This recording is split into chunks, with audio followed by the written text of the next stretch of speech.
मित्रगण जो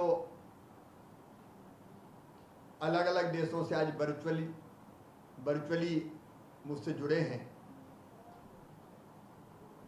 और मुझे ये कहते हुए मन में बहुत संतोष है कि हजारों किलोमीटर दूर बैठकर आप ना भारत को भूलें, ना भारत की माटी को भूलें, ना अपने मध्य प्रदेश को भूलें। और जहां व्यथा और पीड़ा होती है, तकलीफ और दर्द होता है, आप उसको कम करने के लिए तत्काल आगे कदम बढ़ाते हैं। मेरे प्रिय मित्रों, आपने जो स्नेह प्रदर्शित किया है, आपने जो सद्भावना प्रदर्शित की है, और आपने जो मध्य प्रदेश को सहयोग किया है, हालांकि अपनों का सहयोग है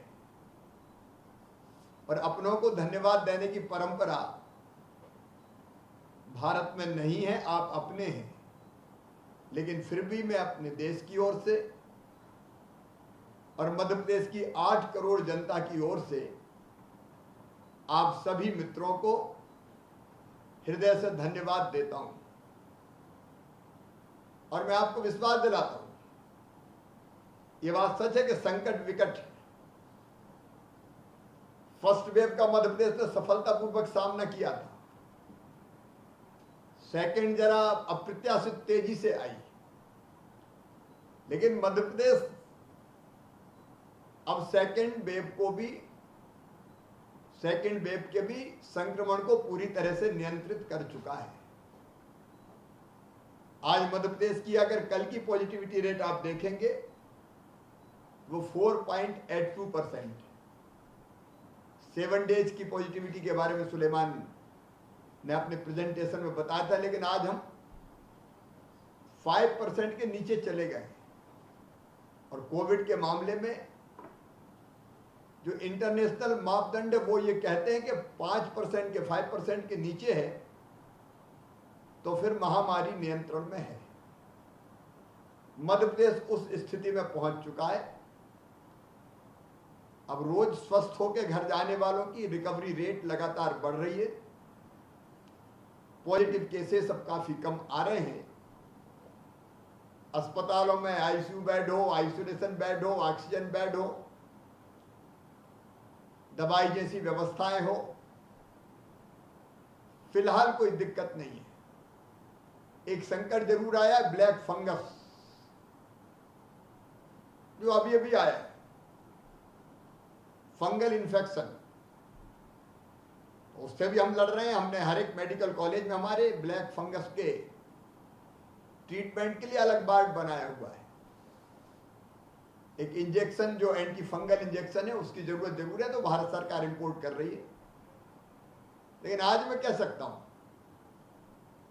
कि आप सबकी सद्भावनाओं और मध्य प्रदेश की जनता के सहयोग से, देखिए, कोविड को अगर नियंत्रित करना है तो अकेली सरकार नहीं कर सकती, क्योंकि वायरस से ज्यादा ये फैलता है बिहेवियर से। उसलिए हमने एक अलग मॉडल बनाया, जिसके बारे में ब्रीफली प्रेजेंटेशन में आपको बताया। हमने हर गांव में क्राइसिस मैनेजमेंट की कमेटी बना दी। Village level crisis management committee, ward level crisis management committee, block level crisis management committee, district level crisis management committee, और स्टेट में मुख्यमंत्री और अफसरों और मंत्रियों से लेके ब्लॉक में एमपी, एमएलए, सारे हमारे जनप्रतिनिधि। लेकिन केवल वो नहीं, स्वयंसेवी संस्थाएं, एनजीओज, पॉलिटिकल पार्टीज के वर्कर्स, और पॉलिटिकल पार्टीज में भी हमने कोई भेद नहीं किया। हमने सबको आह्वान किया, क्या बीजेपी, क्या कांग्रेस, सब इकट्ठे हो जाओ। ये मानवता के खिलाफ संकट है, मिलकर लड़ना होगा। तो मुझे आज बताते हुए प्रसन्नता है कि मध्य प्रदेश में जो लॉकडाउन, जिसको हम लोग दुनिया में कहते हैं, हमने कहा जनता कर्फ्यू, कोरोना कर्फ्यू, वो स्टेट ने एक जगह भोपाल से नहीं लगाया। क्राइसिस मैनेजमेंट कमेटी ने तय किया कि हमारे यहाँ जनता कर्फ्यू लगेगा और विलेज लेवल कमेटीज ने तय किया कि कौन सी चीज खुली रहेगी, कौन सी चीज बंद रहेगी। गांव को बंद किया और अगर सामान लेने जाना तो कौन 3-4 लोग जाएंगे और घर जाके डिस्ट्रीब्यूट करेंगे। अगर घरों में सर्दी, जुकाम, बुखार, खांसी जैसे लक्षण हैं तो हमने अभियान चलाया किल कोरोना अभियान। उसमें हमारा सरकारी अमला तो गया ही, लेकिन गांव की क्राइसिस मैनेजमेंट कमेटी उनके साथ खड़ी हो गई और घर घर, क्योंकि प्रारंभ में जो दिक्कत आई उसका बड़ा कारण था लोग देर से घर से निकले, सोचा सर्दी जुकाम बुखार है, कहाँ चक्कर में पड़ेंगे, ठीक हो जाएंगे। बाद में वो वायरस लंग्स में चला गया और उसके कारण दिक्कत हुई, तब पेशेंट सीरियस हुए। हम लोगों ने संकट को पहचान के वार्ड में और गांव में इन कमेटीज को एक्टिव किया और इस समय किल कोरोना अभियान 3 चल रहा है। 3 राउंड हो गए, 4था राउंड भी हम शुरू करेंगे। किसी को भी नहीं छोड़ेंगे, ढूंढ ढूंढ के प्राइमरी स्टेज में हम उनका चेकअप भी करते हैं, टेस्ट भी करते हैं। जरूरत पड़ती तो हम आइसोलेशन में ले जाते हैं, जरूरत पड़ती तो कोविड केयर सेंटर में ले जाते हैं। घर छोटा है तो भी हम क्वारंटाइन सेंटर जो गांव-गांव में हमने बना दिए, पंचायत भवन, स्कूल वगैरह सब में, वहां ले जाते हैं। और शहरों में, वार्डों में हमने कोविड सहायता केंद्र बनाए और ये अनाउंस किया सब जगह कि जरा भी कोई दिक्कत है, कोविड के लक्षण हैं, तुरंत वहां आइए, चेकअप होगा, टेस्ट होगा, फ्री दवाई का किट दिया जाएगा, इलाज की व्यवस्था होगी। आज कोविड को कंट्रोल करने के लिए केवल सरकारी मशीनरी नहीं, लाखों लाख लोग जुटे हुए गांव-गांव में, वार्ड में, शहर में। और इसलिए आज मैं कह सकता हूं कि सरकार और समाज ने साथ मिलके इस सेकेंड वेव को नियंत्रित किया है। हाँ, 1 हफ्ते जरूर मैं मानता हूं कि मैं भी बेचैन था, क्योंकि उस समय जो अचानक बड़ी संख्या में पेशेंट्स आए, ऑक्सीजन की रिक्वायरमेंट बढ़ी, उस समय जरूर हमारे मन में, क्योंकि मध्य प्रदेश ऑक्सीजन उत्पादक राज्य नहीं है, हम दूसरे राज्यों पर निर्भर थे, उस समय जरूर मैं स्वीकार करूंगा कि दिक्कत हुई। मैं भी रात भर नहीं सोया, कैसे समय पे ऑक्सीजन की व्यवस्था हो जाए। एक टैंकर को ट्रैक करते थे हम, लेकिन आज हम बहुत अच्छी स्थिति में हैं। क्या ऑक्सीजन, क्या मेडिसिन, क्या दवाइयां, क्या बेड्स, युद्ध स्तर पे हमने बेड्स बढ़ाए, आईसीयू बेड, ऑक्सीजन बेड। अमले को हमको लगा कि और हमको डॉक्टर्स चाहिए, सिस्टर्स चाहिए, नर्सेस चाहिए, पैरामेडिकल स्टाफ चाहिए, उसकी युद्ध स्तर पे व्यवस्था की और आज हम बहुत कंफर्टेबल स्थिति में हैं, कोई मारामारी नहीं है। आज अगर आप पूछेंगे तो व्यवस्थाएं, जिसको हम अपनी भाषा में चाक चौबंद कहते हैं, वैसी व्यवस्था हम बना पाए। और हमने कई शहरों को जो प्रतिबंध लगाए थे, आज ही हमने तय किया कि कई जिले हमारे ऐसे जिनकी पॉजिटिविटी अब 1% के भी नीचे चली गई, वहां कई आर्थिक गतिविधियां शुरू करने का हमने फैसला किया है। और हमने एक टारगेट तय किया, 31 मई तक मध्य प्रदेश कोरोना मुक्त होगा। उसमें धुआंधार अभियान चल रहा है हमारा, जनता के सहयोग से। सरकारी अमला जहां जहां हॉट स्पॉट है उसको चिन्हित किया है और हॉट स्पॉट को हम अलग अलग 3 जोन बनाए हैं, रेड, येलो, ग्रीन। रेड मतलब जब पॉजिटिव केसेस है,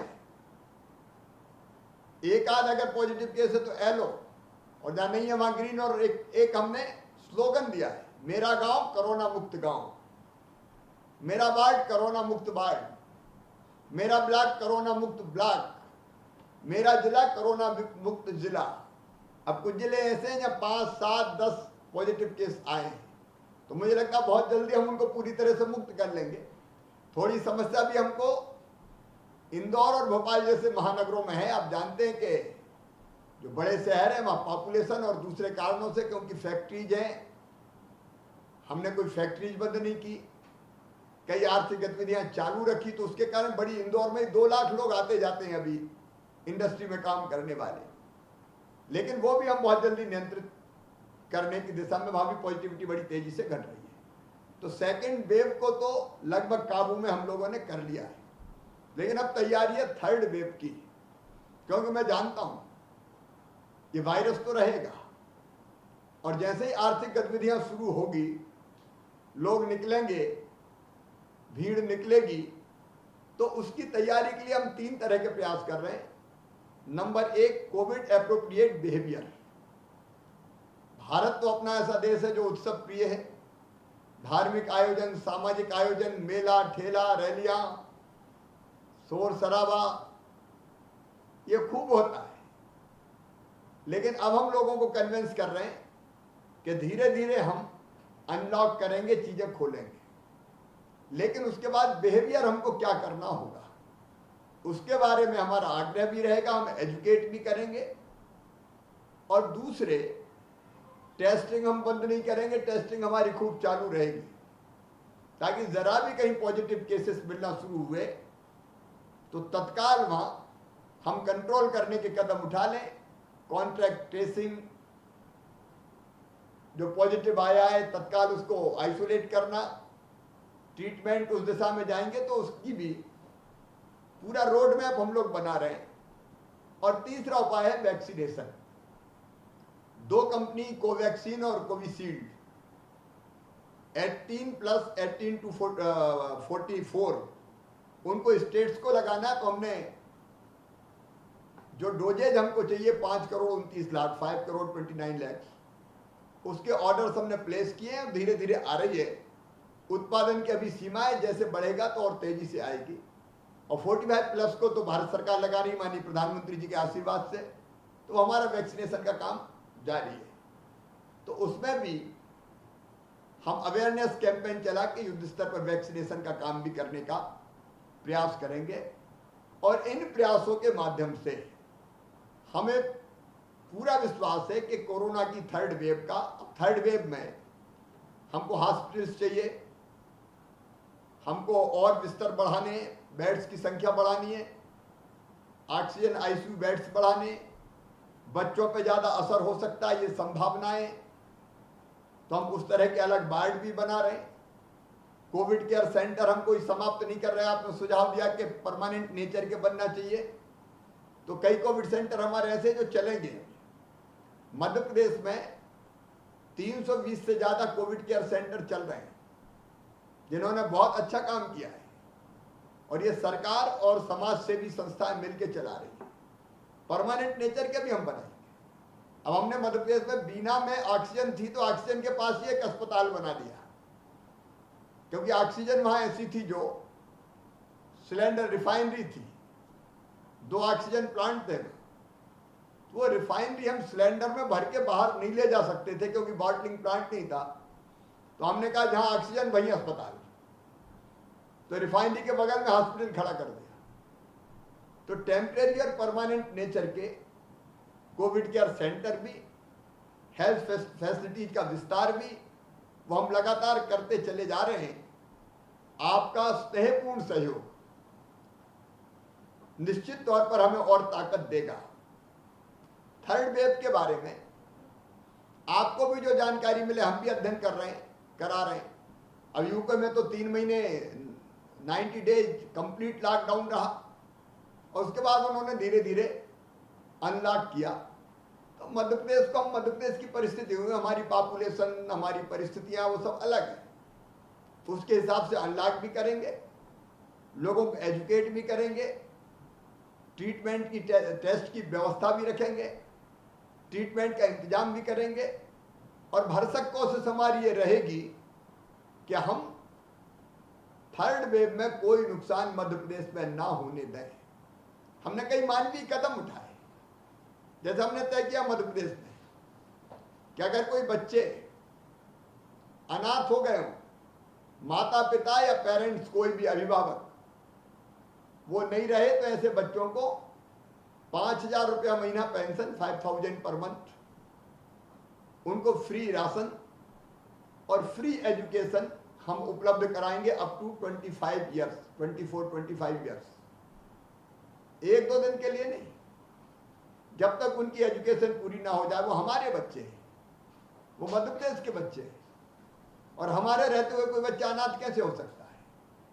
ये योजना मध्य प्रदेश ने बना दी, ये लागू भी कर दी हमने तय किया जिन फैमिलीज में कोई भी डेथ हुई है उस परिवार को 1 लाख रुपया की सहायता राशि हम देंगे। हमने तय किया कि फ्री इलाज होगा। पहले की अफरा तफरी में थोड़ा वैसी व्यवस्था प्रारंभ में नहीं बन पाई थी, लेकिन फ्री इलाज, एक सरकारी अस्पताल जो गवर्नमेंट हॉस्पिटल से उनमें निःशुल्क फ्री ट्रीटमेंट, दूसरे हमने कॉन्ट्रैक्ट पे अस्पताल ले लिए प्राइवेट, उनमें फ्री ट्रीटमेंट पैसा सरकार देती है। और तीसरे जो आयुष्मान भारत योजना का पैकेज था वो थोड़ा कम था, उसको इंक्रीज करके 40% हमने ये कहा कि पेशेंट्स भर्ती करो, पर बेड हम इतने रुपए तुम्हें देंगे। तो आज गरीब, lower middle class Ayushman card धारी, यहां तक कि मिडिल फैमिलीज भी अब निःशुल्क इलाज करा रही है, पैसे नहीं लग रहे किसी के, क्योंकि ये केवल शरीर नहीं तोड़ता, कोविड ये आर्थिक रूप से भी परिवार को तोड़ देता है। तो उसकी व्यवस्था करने की भी हमने कोशिश की, और मैं अब पूरे आत्मविश्वास से भरा हूं कि हम सेकेंड वेव को पूरी तरह से नियंत्रित करने की दिशा में आगे बढ़ गए। थर्ड वेव की से मुकाबले की तैयारी भी हम रखेंगे। आपने जो अलग अलग तरह की सहायता, ऑक्सीजन कंसंट्रेटर से लेके बाई पैप, अलग अलग चीजें जो भेजी है और लगातार भेज रहे हैं, उसने निश्चित तौर पर हमें बहुत बल दिया है, बहुत सहयोग किया है। एक सहयोग किया इंस्ट्रूमेंट की दृष्टि से, दूसरा सहयोग होता है भावनात्मक, इमोशनली। जो इमोशनली सपोर्ट आपने किया उसका अपना इंपॉर्टेंस है, उसका अपना महत्व है। उसके लिए मैं आपका हृदय से आभार प्रकट करता हूं। आपने कुछ चीजें कही है, एक बात कही मध्य प्रदेश दिवस के बारे में। अब बीच में मैं भी डिसकंटिन्यू हो गया था थोड़े समय के लिए, 14-15 महीने के लिए। तो जो हमने शुरू किया था फ्रेंड्स ऑफ एमपी चैप्टर, उसमें थोड़ा गतिरोध आ गया था। विवेक बैठे, हम लोगों ने बड़ी मेहनत से शुरू किया था, सुलेमान भी बैठे हुए। तो अब हम उसको फिर से प्रारंभ करेंगे, और 1 दिसंबर आपने सजेस्ट किया है, तो मुझे लगता है कि Madhya Pradesh friends of MP के साथ वो दिवस हम लोग जरूर मनाएंगे। दूसरी बात, आपने एक हेल्प नंबर की बात कही है, तो ये हेल्प नंबर सुलेमान तत्काल तय करके हम अपने मित्रों को भेज देंगे। जो हेल्पलाइन की, सॉरी हेल्प नंबर नहीं, हेल्पलाइन की बात हुई है, तो वो एनआरआई को सपोर्ट करने के लिए एक हेल्पलाइन और एक नंबर, डेडिकेटेड नंबर हो, पहले हमने तय किया था। बाद में चूंकि मैं जब से आया तब से कोविड ने पीछा नहीं छोड़ा। 23 मार्च को मैं पिछले साल चीफ मिनिस्टर बना था 4थी बार, तब से कोविड उसके पहले आ चुका था, तो उतना समय नहीं मिला फ्रेंड्स ऑफ एमपी के मित्रों के साथ मिलने जुलने का। लेकिन एक नंबर भी और एक हेल्पलाइन भी डेडिकेटेड आपको, वो हम प्रारंभ करेंगे। हमने मध्य प्रदेश के होम आइसोलेशन में योग से निरोग अभियान भी चलाया, और जो होम आइसोलेट है उनको योग की शिक्षा भी, प्राणायाम, ध्यान, उससे कैसे ठीक हो सकते हैं, अनेकों अभिनव प्रयोग किए हमने। एजुकेशन प्रोग्राम के बारे में आपने चिंता प्रकट की, मुझे लगता है बच्चे अभी फिर स्कूल अभी जल्दी नहीं जा पाएंगे, और इसलिए डिजिटल एजुकेशन का कोई प्लान बन सके और वो हमें आप शेयर कर सकें तो मुझे निश्चित तौर पर प्रसन्नता होगी। नॉन कोविड पेशेंट्स की भी हम अब चिंता कर रहे हैं, और कई अस्पतालों में चूंकि अब बिस्तर पर्याप्त है, इसलिए कोविड वार्ड समाप्त करके नॉन कोविड पेशेंट्स की हम लोग चिंता करते चले जा रहे हैं। और आपने परमानेंट तैयारी की बात कही है, ये परमानेंट तैयारी हम रखेंगे। कई मित्रों ने मुझे कहा है कि बीच में मुलाकात होगी तो जल्दी अब सामान्य परिस्थितियां, मुझे विश्वास है, बहाल होगी, तो हम वर्चुअली भी मिलते रहेंगे, और एक्चुअल भी आमने सामने भी हम लोग निश्चित तौर पर मिलेंगे। और मुझे पूरा विश्वास है आप सबके सहयोग से मध्य प्रदेश और हमारा देश, प्रधानमंत्री जी के नेतृत्व में हमारा देश भी कोरोना के संकट को, क्योंकि कई राज्यों में अब डाउनवर्ड ट्रेंड है, और इसलिए मुझे विश्वास है कि जल्दी भारत इस सेकेंड वेव का मुकाबला करते हुए अब उबर जाएगा, ये मेरा विश्वास है। एक गीत है, ये रैन अंधेरी बीतेगी, ऊषा जय मुकुट चढ़ाएगी, पतवार चलाते जाएंगे, मंजिल आएगी आएगी। ये अंधेरी रात बीतेगी, सुहानी सुबह निश्चित तौर पर आएगी, और उसके लिए आप सबका स्नेह और सहयोग मिल रहा है। इसके लिए मैं एक बार फिर अपनी ओर से, मध्य प्रदेश की 8 करोड़ जनता की ओर से और भारतवासियों की ओर से हृदय से आपको धन्यवाद देता हूं। आपको आपका आभार प्रकट करता हूं। बहुत बहुत धन्यवाद।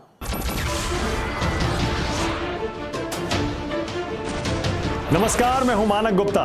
अगर आपको हमारा ये वीडियो पसंद आया हो तो इसे लाइक और शेयर जरूर करें, और हाँ, हमें सब्सक्राइब और फॉलो करना ना भूलें ताकि आप देश और दुनिया की कोई खबर मिस ना करें। तो जुड़े रहिए हमारे साथ और देखते रहिए न्यूज़ 24।